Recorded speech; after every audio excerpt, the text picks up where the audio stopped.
This conference will now be recorded.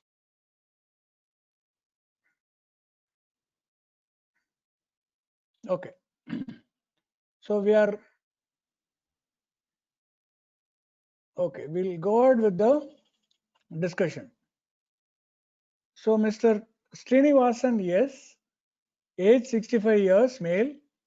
He is a retired government worker and is coming from Prestige Apartment, Porur. Okay. Now, is the initial details of the patient properly described?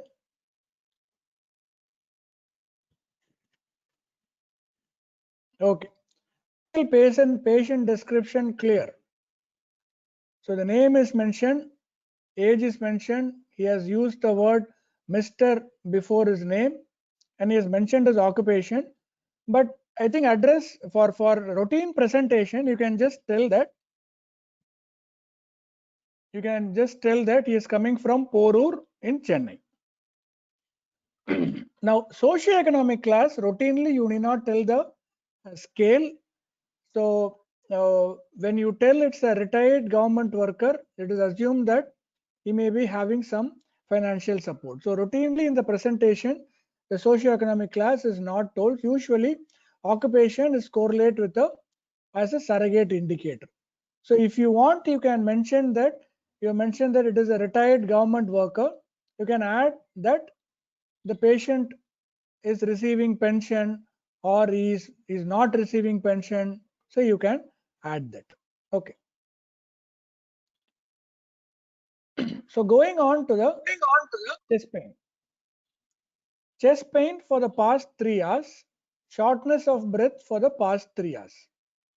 So period he worked. Okay.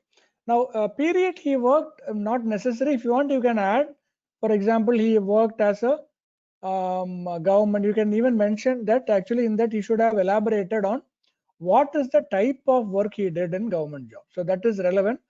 So it may not be relevant to the current symptom, but it is desirable he has to tell what government work he did and how long he did. Fine. Okay, going on to the chief complaint. Is the description of the chest pain, the chief complaint correctly done?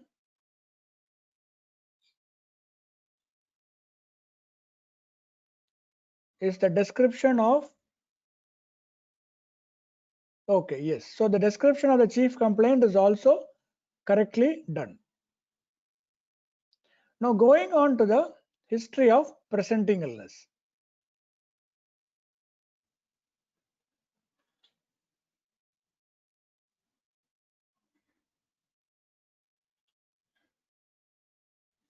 So history of presenting illness goes like this. Patient was apparently 3 hours prior, after which he developed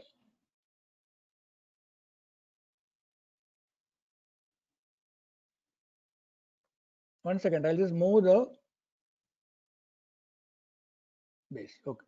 So after which he developed chest pain, which was sudden in onset, started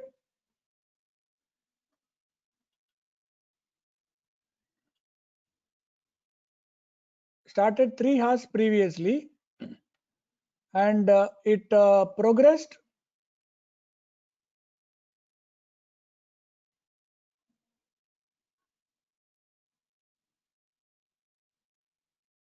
so I have some issues in looking at the screen, so I'll read it again.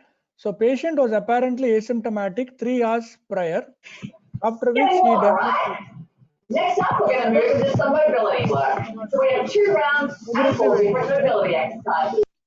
located behind the sternum. So the pain was compressive in nature, radiating to the left arm, back and neck, exertion, and not relieved at rest, associated with copious amount of sweating which started around the same time. Okay. So now going on to the comments on the description of the chest pain. So is the description of the chest pain fine, or you would like to? Smriti, I'm not getting. Can he put both in the same sentence? So what is that you are actually meaning? Can you put Smriti has raised an issue? Can he put in the same sentence? So what is that you are meaning, Shruti?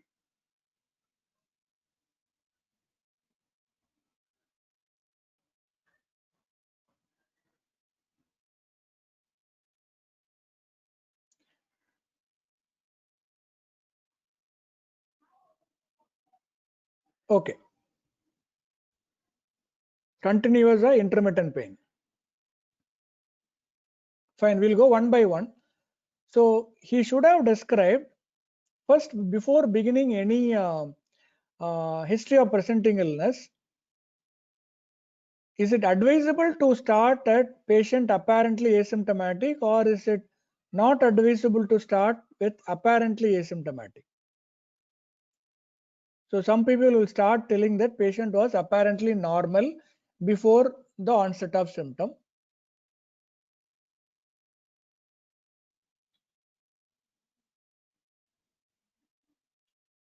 Yes, chief symptoms can be put in one line or two line. It's not a problem. Not necessarily to put asymptomatic.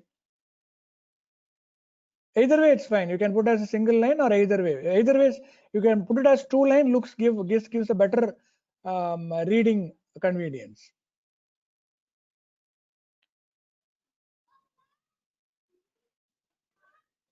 Not necessary to put asymptomatic. Okay. See, I'll just clarify on this. See, you can put apparently asymptomatic before, but remember, the patient should not have any prior symptom. For example, if the patient has diseases like chronic obstructive pulmonary disease or bronchial asthma, where he had intermittent episodes of symptoms, then you should not use apparently normal. Okay, so use apparently normal only when the patient has been definitely asymptomatic in the past. Usually patients with chronic medical illness like chronic obstructive pulmonary disease, heart failure, chronic kidney disease, so they usually have intermittent symptoms. So you cannot tell that patient was apparently normal completely. So you be careful when you document when it is apparently normal. Okay. So now we'll go by the checklist. So when you elaborate a chest pain, you should have told about the duration, which he has told. And then he can start from the site of the pain which he has mentioned. He should tell the nature of the pain, which he has already mentioned, that compressive in nature, and how was the onset, how was the progression, was it radiating or not, what was the aggravating factors, what was the relieving factors. So he has reasonably added, including the associated symptom. But certain words can be revised. For example, copious amount of sweating. So he can change it as associated with profuse sweating. Okay, certain English corrections can be done. So overall, the description of the chest pain looks fine. So Kritika has raised a question. So if the patient is suffering from a long-term disease, how do we begin with the history? So if the patient has been having intermittent symptoms, or if the patient has a chronic symptoms, you just straight away tell that patient has presented with chest pain for 3 hours. So you straight away start with, so don't use the word apparently normal. So without using the word apparently normal, you can go ahead. What about the severity? See, he has committed that it is progressive in nature. And he has also committed that it is not relieved at rest. So when it is not relieved at rest and it is progressive, it automatically means that it is a severe chest pain. Okay, fine. Now, is there any way chest pain can be graded? Can it be graded? Now, this pain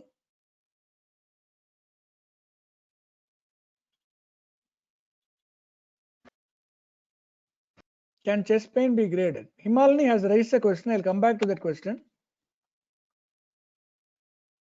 Before that, can chest pain pain be graded? NYHA grading?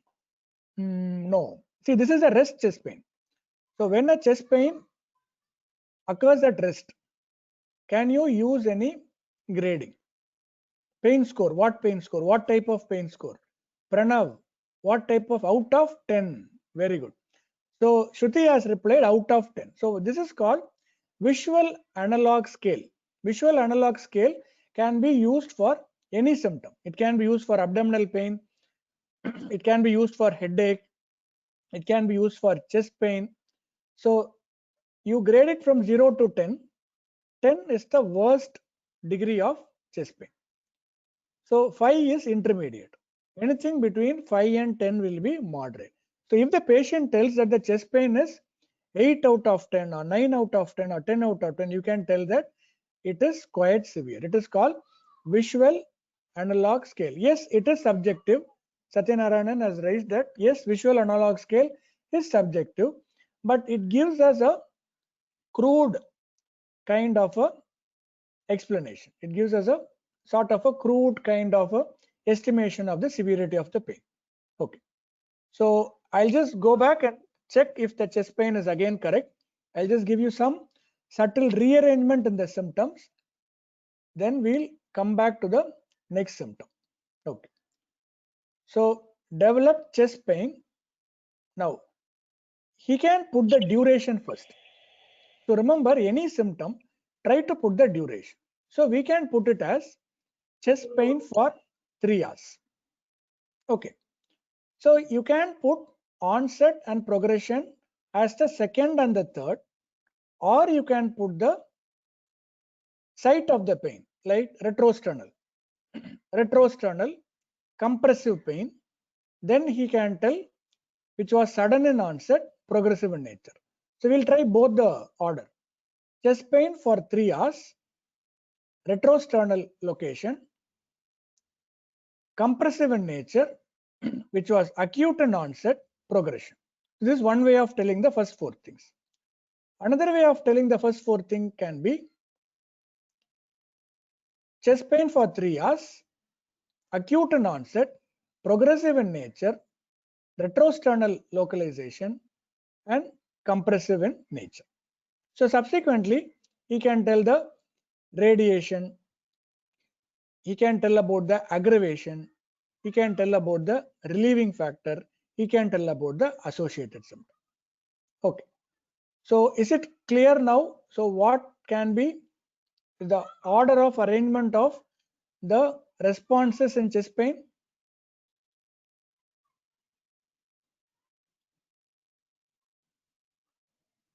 So again, Smriti has raised a question. You can substantiate with progression and relieving factors. Now I'm not getting your query clearly, Smriti.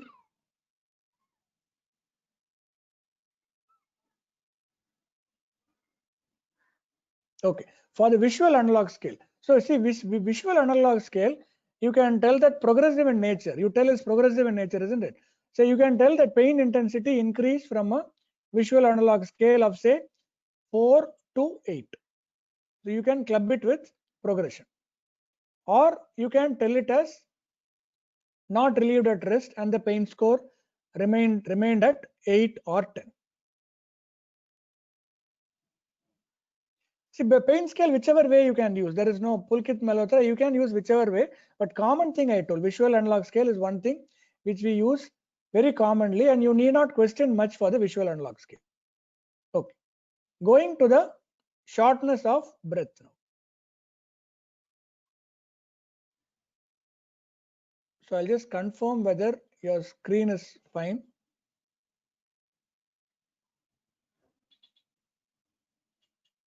Okay. So going to the next symptom description, which is shortness of breath. Okay. Shortness of breath.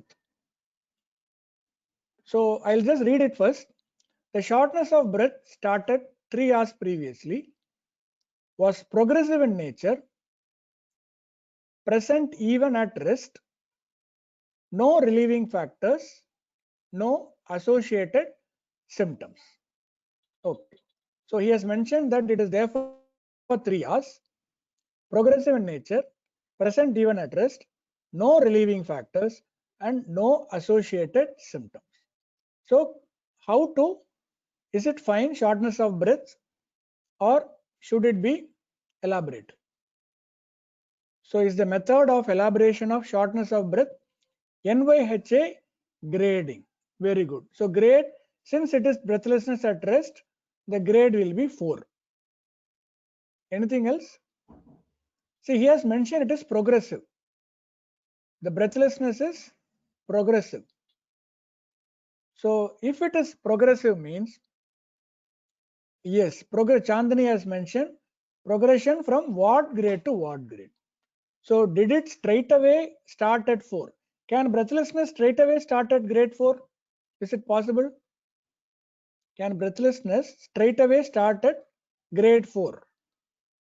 Yes. So you can have a, can you mention certain conditions where the dyspnea starts at grade 4, straight away grade 4? Pulmonary embolism, very good. Pulmonary edema, pneumothorax. Okay. So these are few conditions. Foreign body which is getting blocked. So you can get breathlessness which straight away starts at grade 4. Now other conditions like pleural effusion and all doesn't start at grade 4. Usually it will be a lower grade and then it will go up. Even in cardiac tamponade, it will start at a lower grade and it will go up. So I mentioned few conditions where it can be straight away grade 4.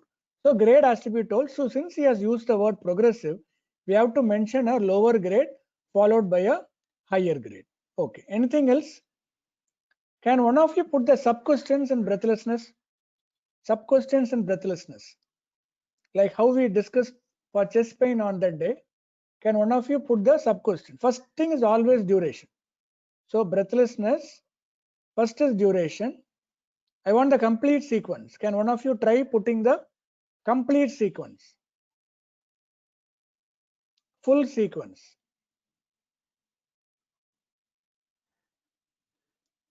Duration.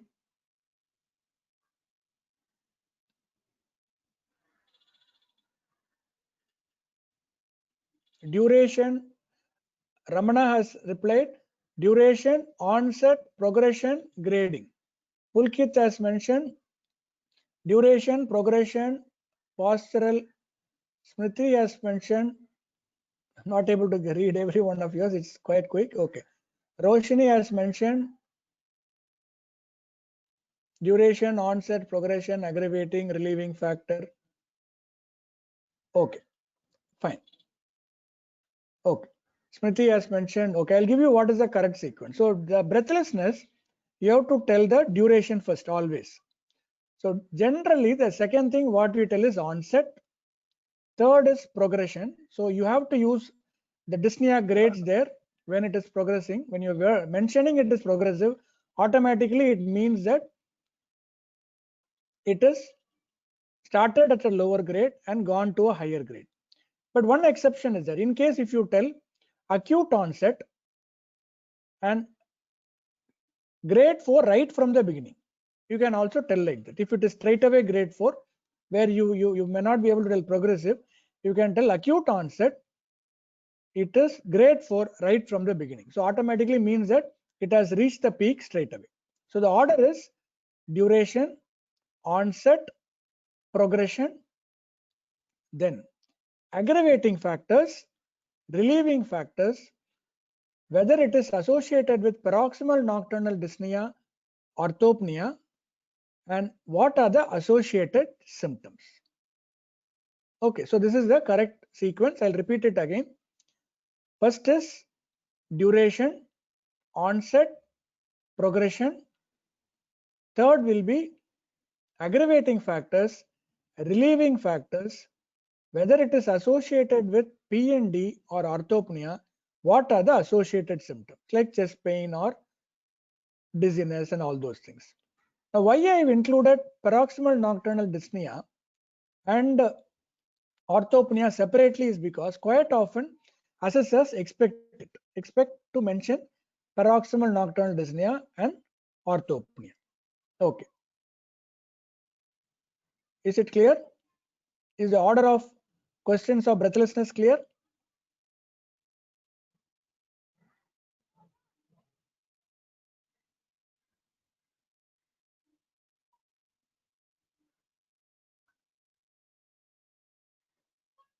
Is the order of description of the breathlessness which I explained, is it clear?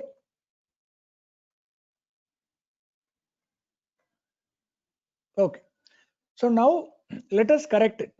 So let us correct the breathlessness here. So I will straight away type and show you how to correct the breathlessness. Okay. So now let's type it. So I am going to correct the breathlessness. So breathlessness for 3 hours. See, I am actually typing the correct format. I am typing the correct format for breathlessness. Breathlessness for 3 hours. Acute in onset. Okay.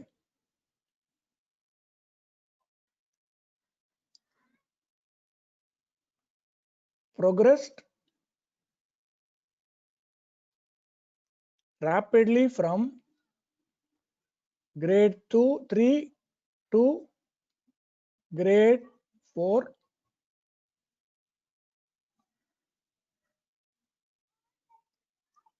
and remained in grade 4.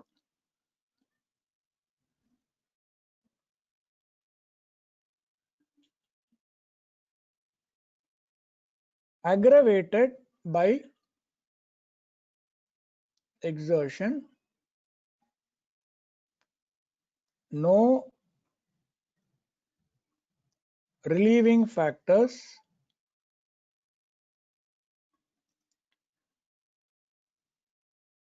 associated with orthopnea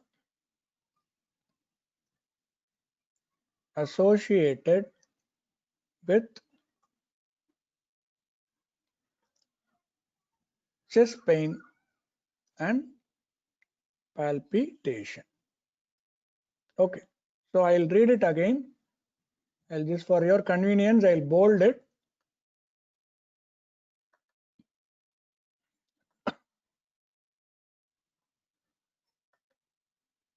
Okay, so now I have revised the description.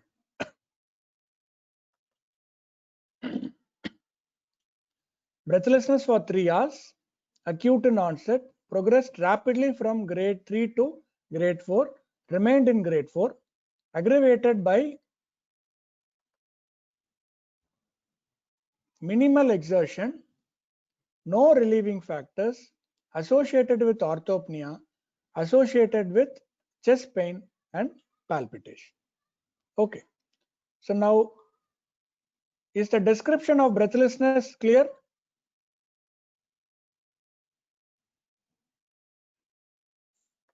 Okay, Roshni has told that when it is grade 4, should we mention aggravation?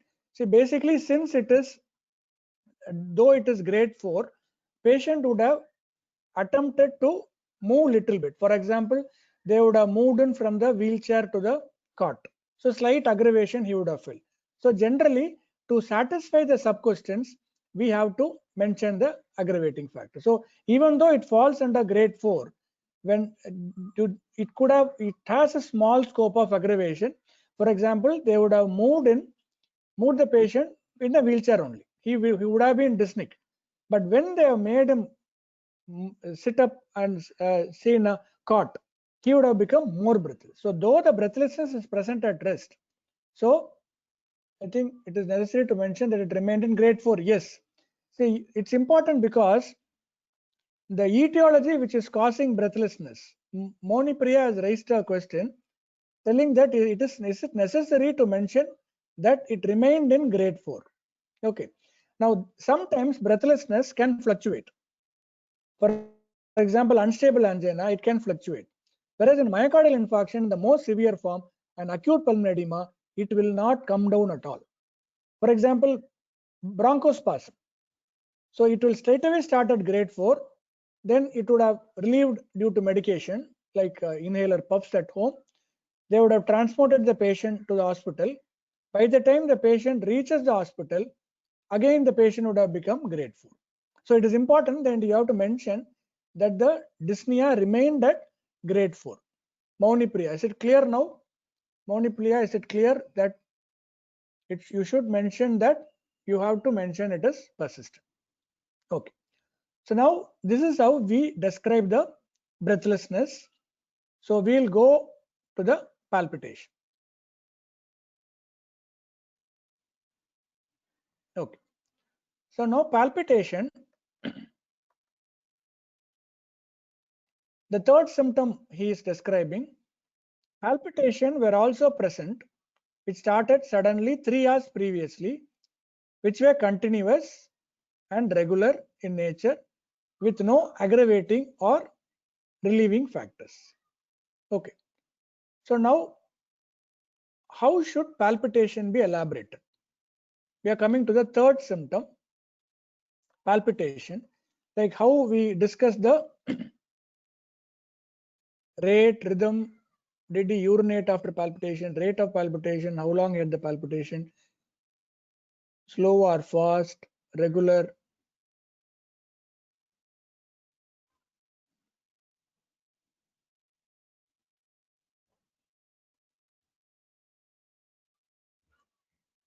Episodic or continuous. Very good. Norin has told episodic or continuous.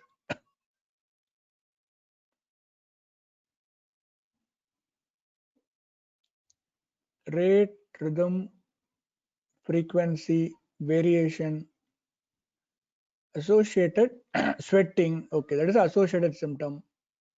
Associated with syncope or sweating.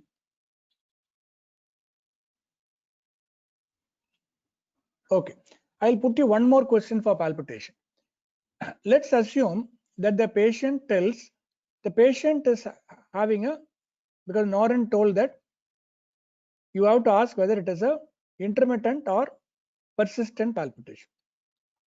So if the patient tells it is a intermittent palpitation, so first you have asked about the palpitation. Let's assume that the patient tells palpitation for say 3 days. Palpitation for 3 days. So next question you are asking the patient, is the palpitation continuously present, persistently present, or is it episodic? The patient tells that the palpitation is episodic. So if the patient tells episodic, what is the next question you will ask? What activity causes the palpitation? Frequency. All occurs. How long? What aggravates it? Frequency. How many per day? Very good. Frequency. Good. Okay. So palpitation, see when palpitation is a symptom, what is the main diagnosis you are worried about? When an individual tells it is palpitation, which is the main diagnosis you are worried about? Arrhythmia. Very good. So you are worried about arrhythmia. So when a person tells palpitation, you are mainly worried about the arrhythmia. Okay. So first thing what you should ask is, when an individual tells palpitation, confirm whether it is palpitation. Okay. So you ask the patient whether the patient is able to perceive the heartbeat. So patient may have a fear actually, fear, anxiety. So they will tell that palpitation. But when you ask them, are you able to feel the heartbeat? They will tell no. They will tell no. Okay.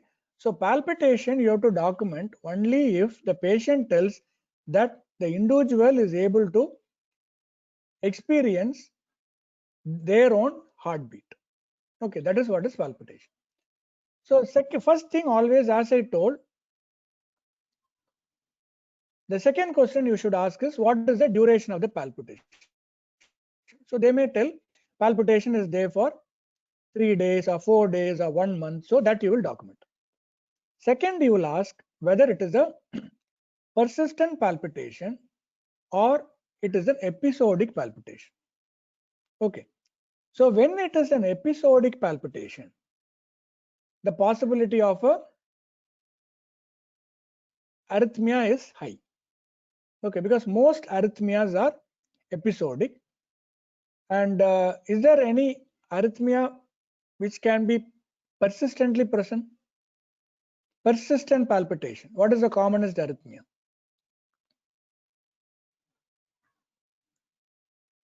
Persistent palpitation. What is the commonest arrhythmia?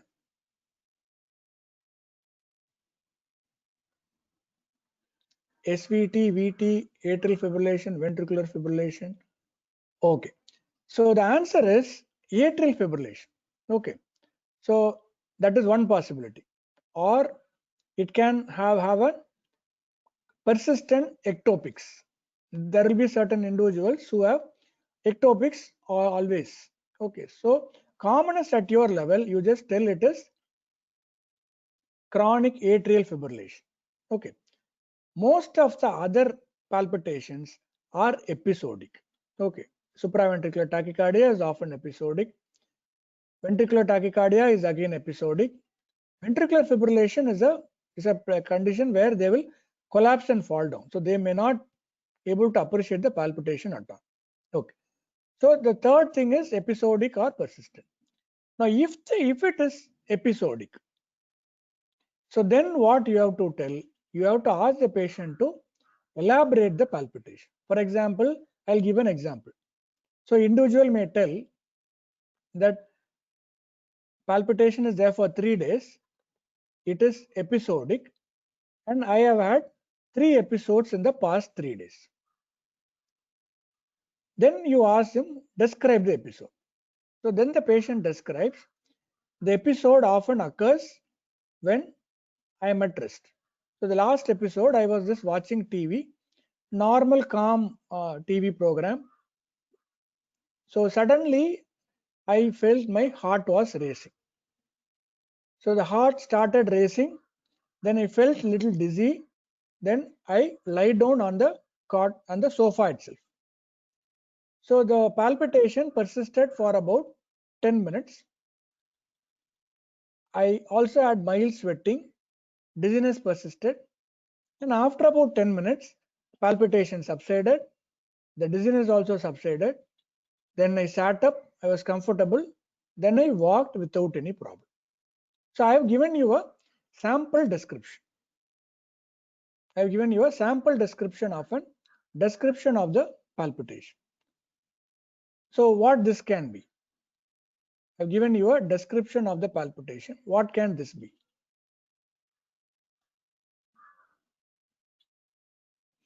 Benign, okay. High number of benign ectopics, okay. But it is so severe that the individual had to lie down on the sofa itself. So what it can be?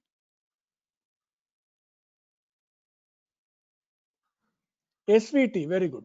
So it can be a supraventricular tachycardia, or it can be a supraventricular tachycardia means generally we mean AV nodal reentry tachycardia and AV nodal reentry tachycardia. That is AVRT and AVNRT. Or it can be a paroxysmal atrial fibrillation also. So paroxysmal atrial fibrillation and supraventricular tachycardia, especially the AV nodal tachycardia and the AV reentry tachycardia, will be almost similar. Okay.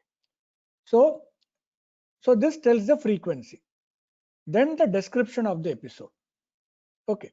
Then you will tell if anything aggravates. Okay. So can you tell about aggravating factors for palpitation? Some aggravating factors for palpitation.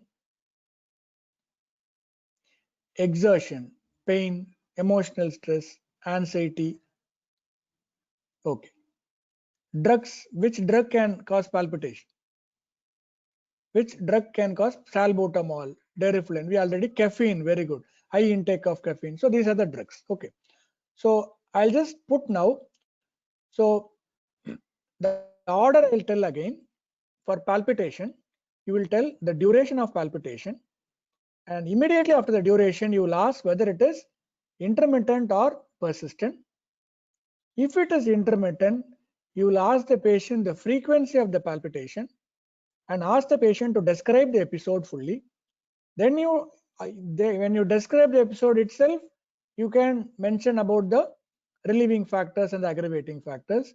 Then you will tell about the associated symptoms. Okay. So now let's correct the palpitation of this particular case. So let me just correct the palpitation here. So palpitation for 3 hours. Okay.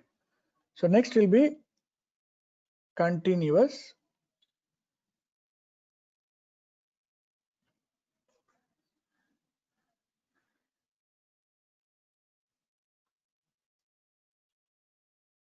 no specific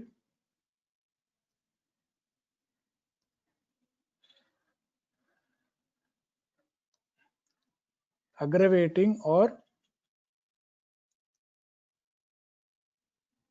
relieving factors, no specific aggravating or relieving factors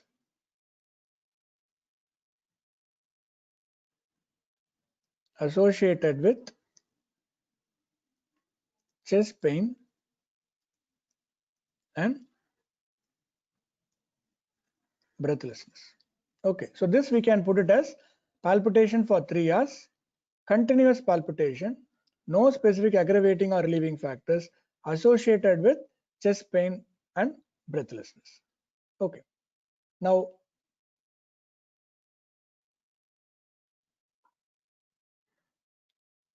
can you describe a similar scenario for AF or VT? Okay, so I will describe the scenario for supraventricular tachycardia. So this I have for current scenario.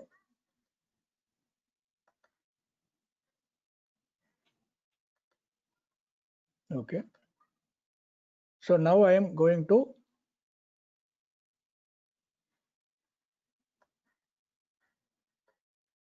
so again palpitation for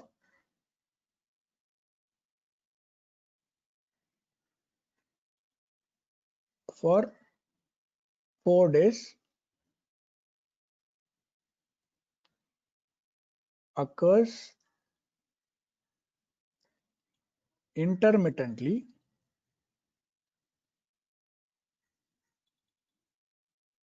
for episodes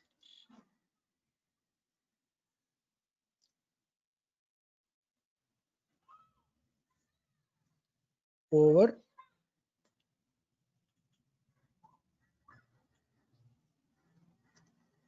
till now, and last episode occurred today morning.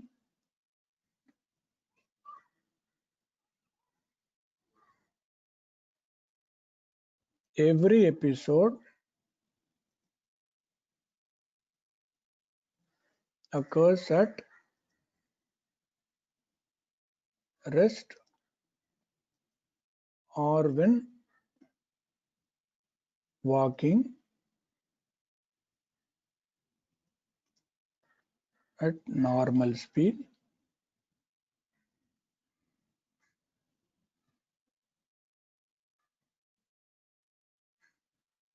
Episode lasts for 10 minutes during which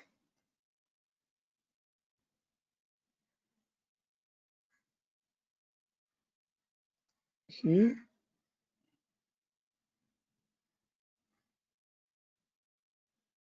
assumes supine position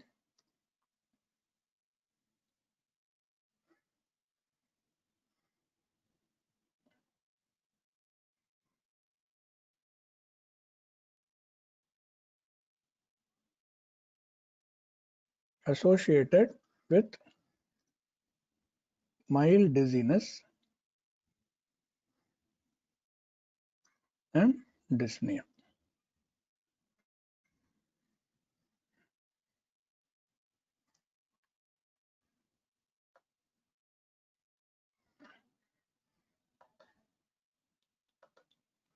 Okay, I'll just read it. So this is the basic thing you have to tell. You can add certain things more. I will elaborate it after this. So this is the elaboration I've given for an intermittent palpitation. So palpitation for 4 days occurs intermittently. 4 episodes till now. Last episode occurred today morning. Every episode occurs at rest or when walking at normal speed. Episode lasts for about 10 minutes, during which he assumes supine position associated with mild dizziness and dyspnea. Okay, is the elaboration clear?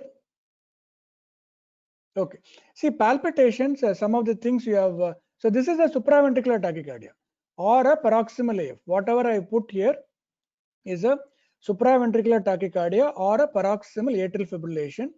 Usually, ventricular tachycardia, the amount of dizziness will be amount of dizziness will be more. So generally, they will have very severe dizziness because BP will go down in ventricular tachycardia most of the time. Okay. Now, few things I just want to clarify here. Now, some books have actually given to describe the palpitation as a regular palpitation or a irregular palpitation. Now, I'll just ask you a very simple question. You are rapidly climbing 5 floors due to some emergency. You are rapidly climbing 5 floors as a medical student or a doctor. So you have climbed 5 floors of stairs and now you are having palpitation. So how many of you have actually studied the rhythm? You will feel that the heart is pounding, that all one of us will appreciate. But will you check whether it is regularly beating or irregularly beating? As an individual who experience palpitation? No. Okay. So practically speaking, most patients will not be able to tell the rhythm of the palpitation in history. Okay. Exceptions will be people who have ectopics. So they will tell that they won't be able to tell that it is a regular pattern. Okay. So it is very difficult for the patient to tell you the regularity of the palpitation. So that is one reason why personally I do not insist on this. So Chandani has, I think I have answered Chandani's question. Do we ask them to demonstrate how the rhythm is in history? I think I have answered that. Patient demonstrating the rhythm in history is very, very difficult and it is also not practical. Okay. So if the rhythm disturbance is present in examination, it will help us. Otherwise, it will not actually help us much. Okay. Now coming to the second thing. Many books have also given whether the patient has increase in the urinary frequency after palpitation. I think one of the students has also put that. So in general, supraventricular tachycardia can be followed by an urge for micturition. So supraventricular tachycardia and many other paroxysmal tachycardia are associated with urge for the thing.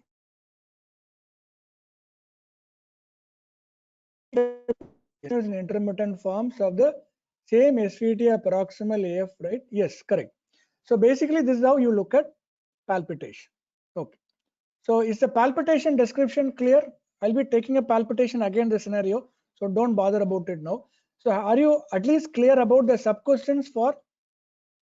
Yes, for SARPIT, we'll take a sub. Okay, fine. So I think palpitation is quite clear on that. So now I am going to the next thing. So now in the negative thing. So now he has elaborated the 3 positive symptoms, that is chest pain, breathlessness and palpitation. Now negative history, is it sufficient? So has he put the negative history correctly or not? Is the negative history adequate, or do you want to make any other correction in? Shruti has asked about why the need to urinate in SVT. Mechanism is not very clear, Shruti.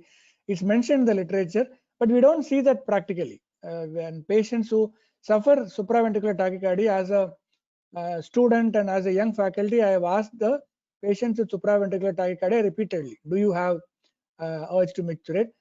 I remember very one or two patients tell that. And it's a very common problem. Supraventricular tachycardia, we see at least 2 supraventricular tachycardia daily in the emergency. So it's a common problem, but we have not seen the mechanism. Again, it's not very clear. Harini has raised, how severe will be the palpitation in MR? See, MR will have palpitation due to 2 reasons. One, when the MR is complicated by dyspnea. So when you become dyspneic, you will have palpitation. That is a sympathetic systemic response. It's a sinus tachycardia. MR may have palpitation as a consequence of atrial fibrillation. Okay. So the severity of palpitation in MR depends on severity of the arrhythmia. That's all. Negative history of all the other system for the sake of completion is missing. Smriti has put yes. GA respiratory system should be ruled out. Okay. So now remember, in the negative history, what you need to really look at is you have to tell first about the negative history. So since the page he has described palpitation, chestnut, breath, so I will take no history of syncope. Okay. So with this I am closing the cardiovascular history. So no history of cough.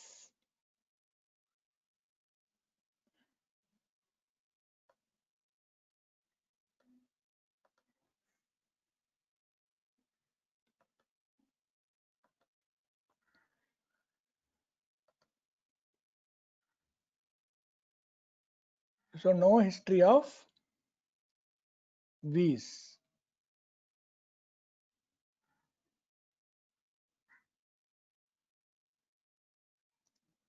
No history of abdominal pain.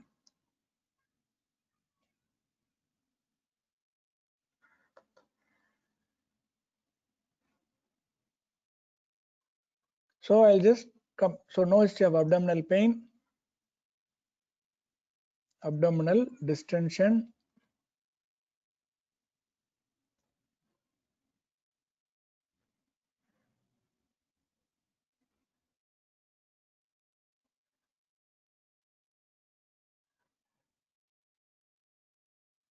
dysphagia.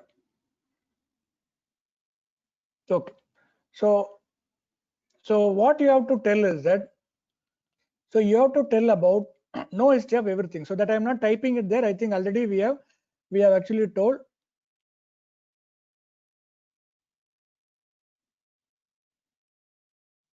Okay.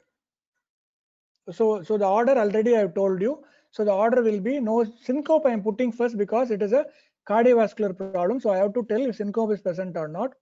Then I'll finish the 2 respiratory symptoms, cough and wheeze. Chest pain and breathlessness already described there.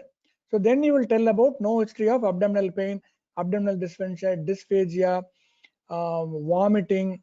If no vomiting is there, you will not tell about hematemesis. Then you will tell about flatulent dyspepsia, early satiety. Not very relevant for this. Generally, I am telling. So you have to include all the negative systems like no history of pain during micturition, change in the color of the urine, decrease or increase in the frequency of micturition, no history of jaundice, then no history of fever, fatigue, loss of weight, loss of appetite, then no history of joint pain or joint swelling, no history of skin rash, no leg swelling, hand swelling, facial puffiness, no change in the pigment. Are you clear? Are you clear about the order of the history of presenting illness? First, you will elaborate all the positive symptoms with proper sub-questions.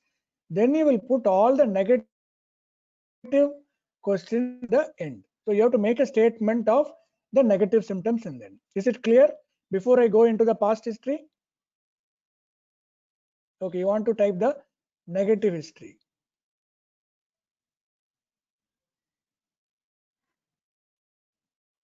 Okay, Sathak, it will take more time because I have to go through the past history. I think I told it. Anyway, I'll put the screening question list in the Academy. Okay. Okay, fine. So we will go to the past history now.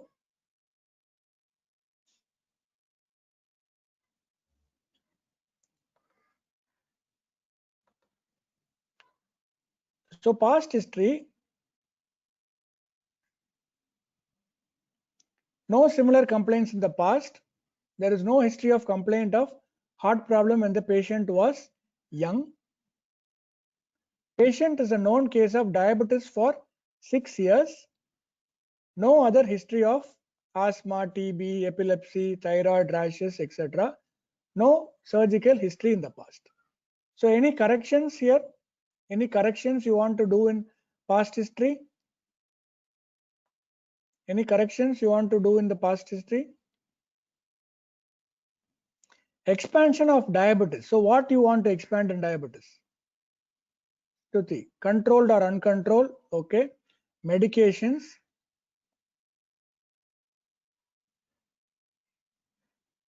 Okay. Anything else? Anything else you want to elaborate? Complications of diabetes. Okay. Insulin or not? History of penicillin injection. Okay. So I'll just correct the past illness. I think it's fairly okay. So I'll just correct few things. There are no similar history in the past. Past history, you can mention that no similar complaints in the past. No previous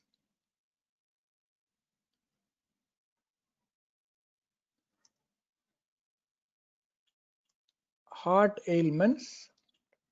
I think this question of there is no history of complaint in the young can be removed. Okay, no history of past complaint. So patient is a known diabetes for past 10 years on tablet metformin. See, these things you can tell only if the patient is remembering the drug. Otherwise, you just tell that he is on oral tablets twice daily, takes it regularly,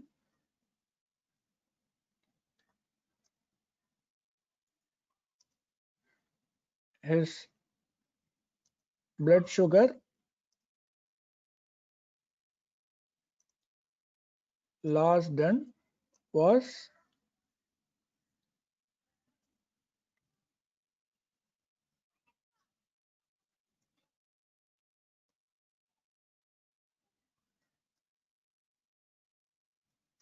and PPBS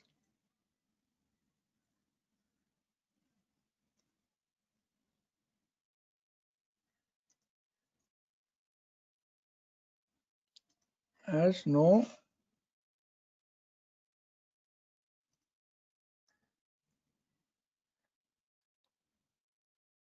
history, surgical history exists, and no drug allergy.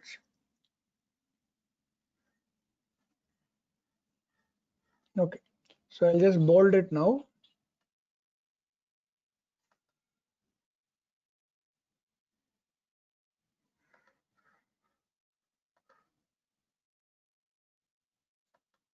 Okay, so no similar history in the past, no previous heart ailment, and the patient is a known case of diabetes mellitus for the past 6 years on tablet metformin 500 mg twice daily, takes it regularly. His blood sugar last done was FBS, post PPBS value, no complication of diabetes and no other history. Okay, now these rashes can be again removed.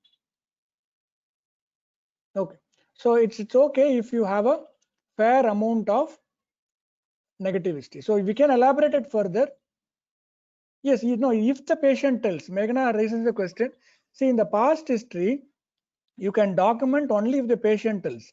For example, some educated patients will tell the drug name, dose, They will remember their creatinine. They will remember their HbA1c. Okay, so it may not be possible for all individuals. If the patient tells, you tell. Otherwise, you need not tell. Investigations you can tell only if the patient tells.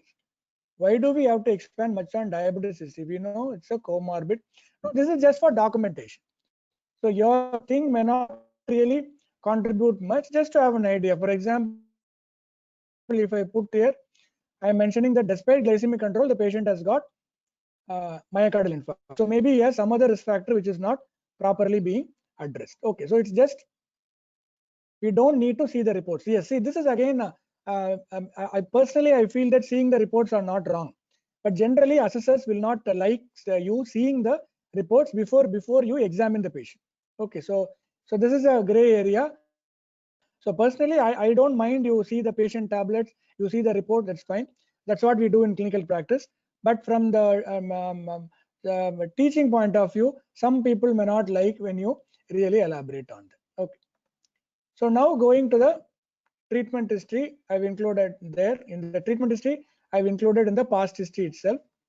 So personal history, no addictions, alcohol, smoking, normal bladder and bowel habits, no sleep disturbance, mixed diet. So he has mentioned all the personal history.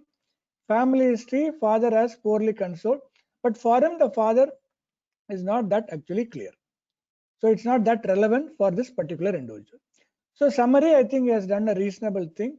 65-year-old Mr. Srinivasan from Chennai, who is a known case of diabetes, 6 years, chest pain, shortness of breath, 3 hours, pain, yes, he has described the pain reasonably, and you have to add a and that no, not associated with syncope, respiratory, or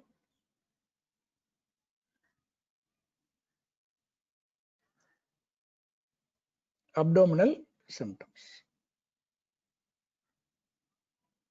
Okay, so here I am just making the some minor corrections I've made.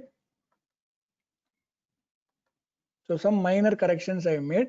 Same thing, except in the end I have added that what is not having also. So not associated syncope and abdominal thing. Okay. So any doubts you have till now? We are going into the discussion. You can report in treatment history. Yes, you can do it. See, you can either put the treatment history separately, or you can put it part of the past history. Either way, it's fine. You can do whichever way you want. Sanjana, is it clear?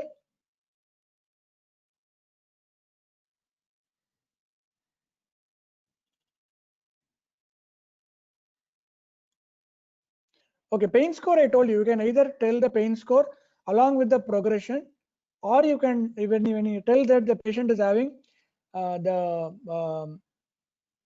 onset progression, when you tell about the relieving factors also, you can tell. It's not relieved at rest. It is pain score is persistently presented 8 or 10. Yes, negative history very briefly. Negative history very briefly, just one line.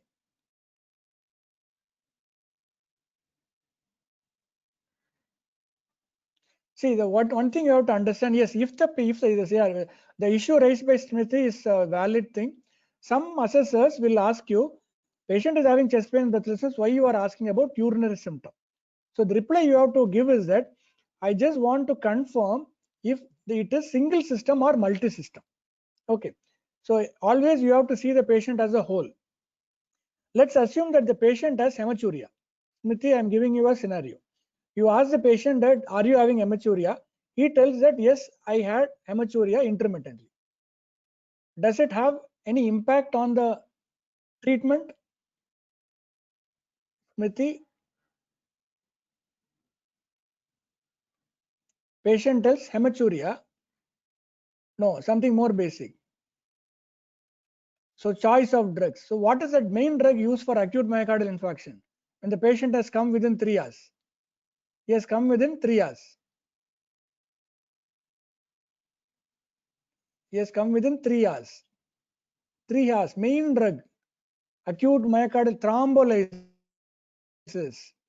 thrombolysis. You will either give streptokinase or you will give reteplase or alteplase. Okay. Now, if the patient is having hematuria, can you use thrombolytic agents? Active bleeding is present. So that is why. So if the assessor asks you if how come it is going to be relevant, you just politely tell that I just want to confirm if additional systems are affected. But in medical practice, you should always remember comprehensive questioning is very important, because it will have lot of implications in the treatment part. Okay. So coming to the differential diagnosis: acute myocardial infarction, unstable angina, pulmonary thromboembolism, ventricular arrhythmia. So do you agree with the differential diagnosis? So can it be acute myocardial infarction? Yes, very typical presentation of acute myocardial infarction. Can it be an unstable angina? Can it be an unstable angina? Can it be an unstable angina?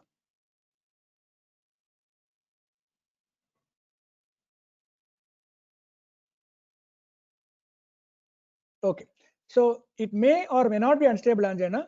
It's correct to put it as a separate diagnosis, but unstable angina complicated by what? So many associated symptoms will not be there. So unstable angina is a lesser likely possibility. Okay. So pulmonary thromboembolism. So can it be pulmonary thromboembolism? Pulmonary thromboembolism.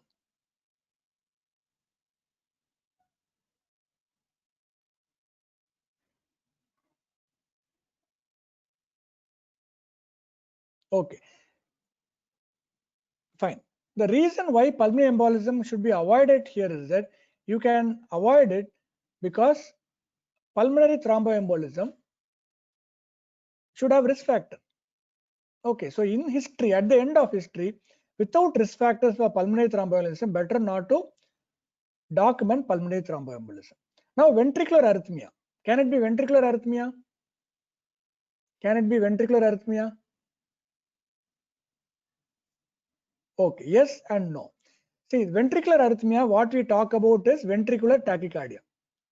In ventricular tachycardia, quite often presents with a hemodynamic compromise. He will have a he may have syncope or severe dizziness. And the palpitation will be the first symptom. Chest pain may not be associated with ventricular arrhythmia, or chest pain will be minimal. Okay. So don't bother much about the differential diagnosis. So I am just editing the differential diagnosis. You can put it as acute coronary syndrome complicated by left heart failure. Okay. So the reason why I have put acute coronary syndrome complicated by left heart failure is because, okay, can you try telling me why I changed the diagnosis to acute coronary syndrome? Acute coronary syndrome. Yes, breathlessness at rest is an indication that he has heart failure. So breathlessness at rest. I also corrected that orthopnea. So okay, see the reason. So mainly my priority is that I am bringing under 3 kinds of a diagnosis.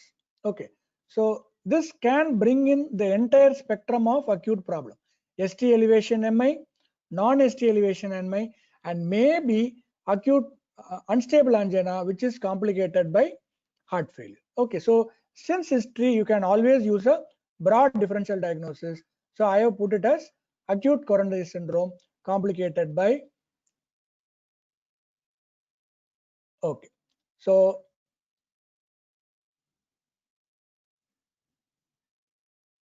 I think we have come to the end of today's class. So did you understand the concepts, how to reorganize the history in a patient, how to put the past history how to put the personality, and how to put the summary and a final diagnosis. Don't bother about the differential diagnosis now. So we can take up the differential diagnosis at a second point of time. So this is the sample history case sheet, how to write in a case. So we will do it for other systems also. So with today, let me just clarify what we have actually completed. So we have completed the components of the history case sheet. I've told you about how to elaborate chest pain, how to discuss a chest pain. Today we saw how to elaborate breathlessness, how to elaborate palpitation also, and to discuss to some extent. Okay. So how to describe syncope? I'll take it at a later point of time. Don't worry. So I will give you more cases on that. So syncope is a separate symptom. Yes, definitely. I will share the edited Word document in Academy. And one thing I want to take, suppose to take this amount of history, you can do it. You can do it. See, you have 45 minutes for examining a patient.